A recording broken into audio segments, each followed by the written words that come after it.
So the first third of 2021 is already over, and we have seen quite a good number of smartphones being released by different companies, ranging from budget to flagship.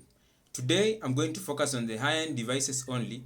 So welcome guys to the top flagship phones in 2021 that you should definitely check out.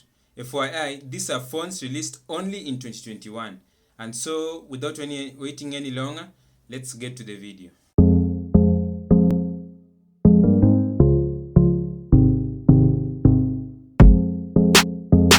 What's up guys, how are you doing? Hope you're having a nice day. I'm Milan and welcome back to Fuzitech. If you're new here and like this video, don't leave without clicking that subscribe button. And if you're a new subscriber, thanks a lot for subscribing. It motivates me to keep making more videos for you. So the first phone on the list is the Oneplus 9 that comes with a 6.5-inch Fluid AMOLED 120Hz screen, protected by Corning Gorilla Glass 5, the new Snapdragon 888 chipset, 8 to 12 gigs of RAM, and 128 and 256 gigs of storage. It also has a massive 65-watt charger with a 4500 mAh battery. Wireless charging is up to 15 watts and it may seem small, but it really isn't, because I still use 10-watt chargers and they work okay for me.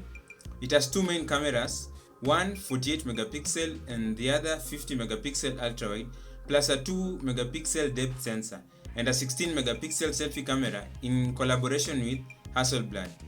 The thing I like about the main camera is it can record up to 8K at 30 fps and also 4K and at 30 and 60 fps.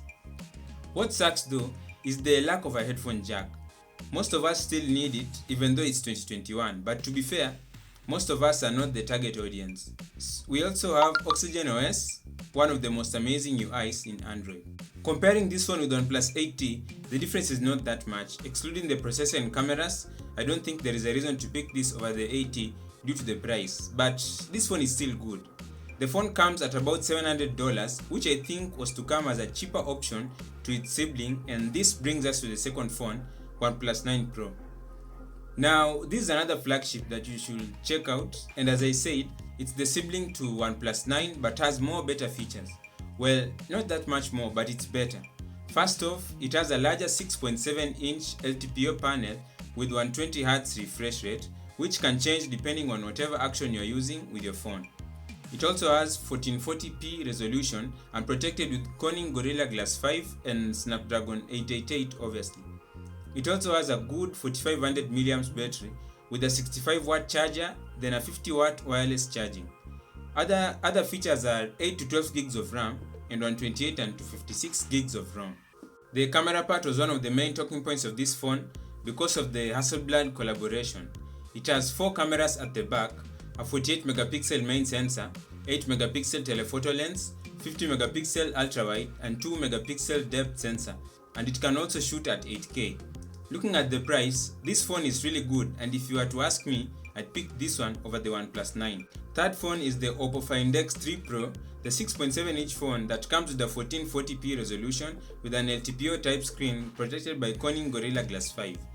The obvious new Snapdragon 888 processor, 8 to 12 gigs of RAM, 256 gigs of storage and a 4500 mAh battery with a 65-watt charger, 30-watt wireless charging, a 10-watt reverse charging, and the back also has Gorilla Glass 5 and it's IP68 water and dust resistant. When you go to the camera, it has two main cameras, just like the OnePlus. Well, they sort of come from one place, so it's not that surprising.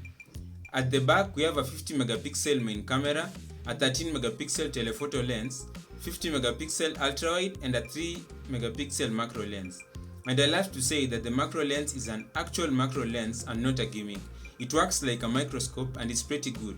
The front camera is a single 32 megapixel camera and can record up to 1080p, whereas the back cameras can record up to 4K at 60 fps. It comes at about $1,100, so if that's your price, you can check it out. Next phone on the list is the obvious Samsung Galaxy S21 Ultra. One thing about Samsung is you'll never miss their devices from a list of best flagship devices because they simply make the best.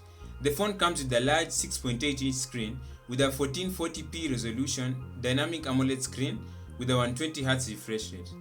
The processor is the best of Samsung, Exynos 2100, and there's also the Snapdragon 888 chip variant.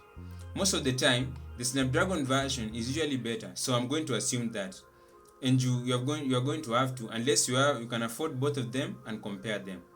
It also has other premium features such as 12 to 16 gigs of RAM, 128 to 512 gigs of ROM, a large 5000 milliamps battery, 25 watt fast charging, 15 watt wireless charging, and a 4.5 reverse wireless charging.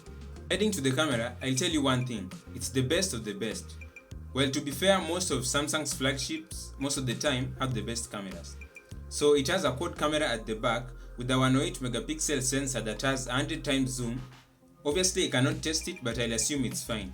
It can record at 8K up to 24 fps, but I think it's better off using 4K at 60 fps.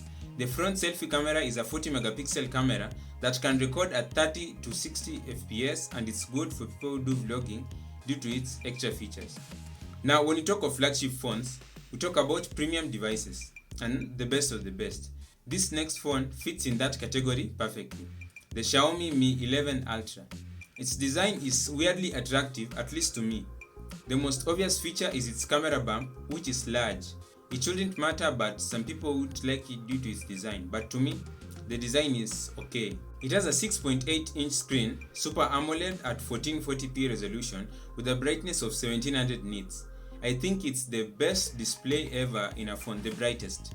It also has IP68 dust and water resistant rating, has Gorilla Glass Victus, Snapdragon 888, the beautiful MIUI 12.5, 8 to 12 gigs of RAM, to 56 to 512 gigs of ROM, a large 5000 milliamps battery with a massive 67 watt charging, and you can buy a wireless charger from Xiaomi with 67 watt wireless charging, and I personally do not believe it.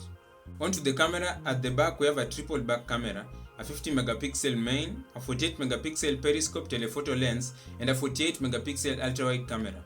One awesome thing is it can shoot 8K video with all three cameras, although it's only at 24 fps, so it's better if you use 4K. And also, you can zoom up to 120 times with this phone.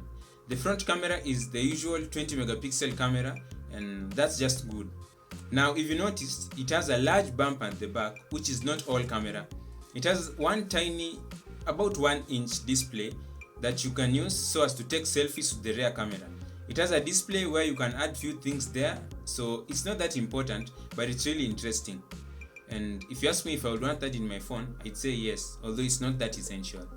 So people, these are flagship devices that you should definitely check out, and it will be worth your while. Anyways, that's all for today. I'm Milan and this is FuzzyTech. Hope you have a nice day and see you next time. Don't forget to subscribe, guys. And for those new subscribers, thanks for subscribing. It really means a lot to me. Have a nice